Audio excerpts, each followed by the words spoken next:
Hello and welcome to another episode of the Anime Lounge Short Flights. Today we're going to be covering episode 19 of Ragna Crimson.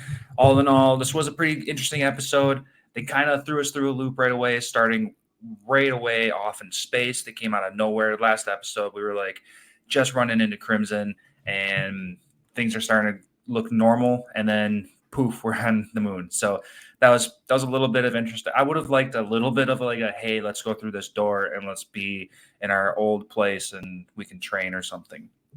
That was another thing that threw me off. This whole purpose of this platform on the moon was so that Ragna can train. We skipped over a little bit about how he just recovered and it took him a couple days or whatever, but he's at full health. That's whatever.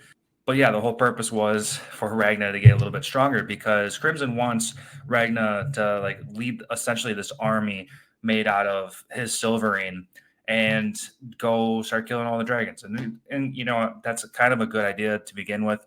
Might as well take 3 years to power up and build this giant army and just go full force. But of course, Ragna, he has zero time to wait. It's because we found out that the princess is still alive. So Ragnar wants to get out of here, and he doesn't care about what Crimson has to say anymore. He's not influencing him as much as the princess and her crew did. So he's done. So he leaves.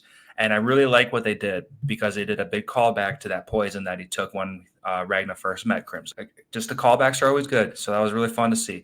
And what was very interesting was that we didn't get to see Ragnar die or anything like that. Like he was affected. We saw that the poison did take effect to some degree. So that was very interesting. But what was even crazier was that he just got a little dizzy, passed out. He didn't die. He didn't do anything. So I would like to get more information on that.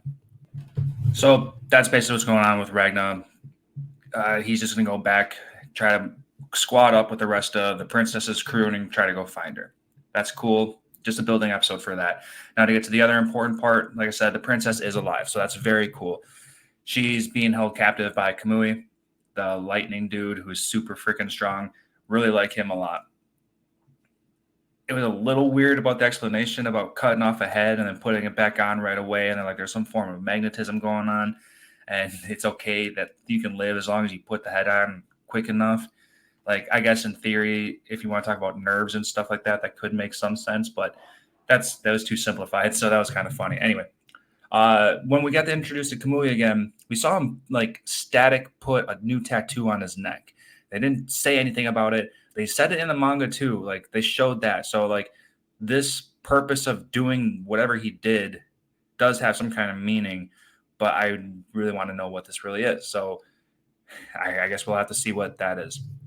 Anyway, the whole purpose of the princess being contained, being this captive, is so that she can make a sword strong enough to withstand against Kamui so that she can give him an edge up so that the two can fight a little bit more fairly because Ragna is not as strong. So Kamui wants her to boost him up in some way. So here we have another bad guy that wants the main character to get stronger so that the bad guy can have an actual fight. And I think we all know where this is going to go. We're going to enter into a dark tournament, and Toguro is just going to fight him. Anyway, I'm excited.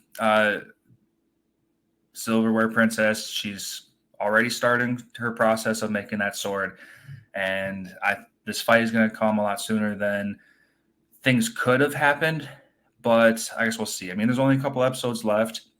And I am starting to get curious whether this is going to turn into like a season 2 kind of stuff because we still have to see Leo. Leo hasn't been relevant to the story since like the very beginning of the series. So it's been a very long time. But lots of things can still happen. Lots of more drama to come, and I cannot wait. Again, decent episode, building up for some action in future episodes. So we'll just leave it at that, and I'll see you guys next week.